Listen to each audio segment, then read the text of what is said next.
I am 33 and I feel like I'm rebuilding my life from zero.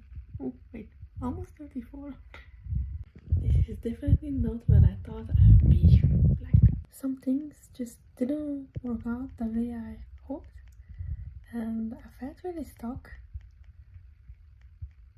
Life was on pause actually, simply just on pause. And I definitely didn't know what was or should be the next step, and actually didn't know that at all. But I also realized I don't want to stay in that place. So this is me starting over, slow, messy, and definitely imperfect. Highly imperfect. Trying to learn new things. Cook more, take care of myself, take care of my place. Because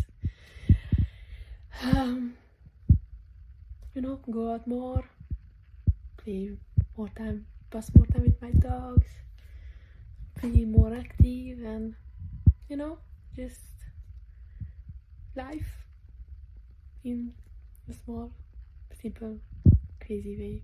And this channel will be this, me rebuilding one step at a time, one baby step, but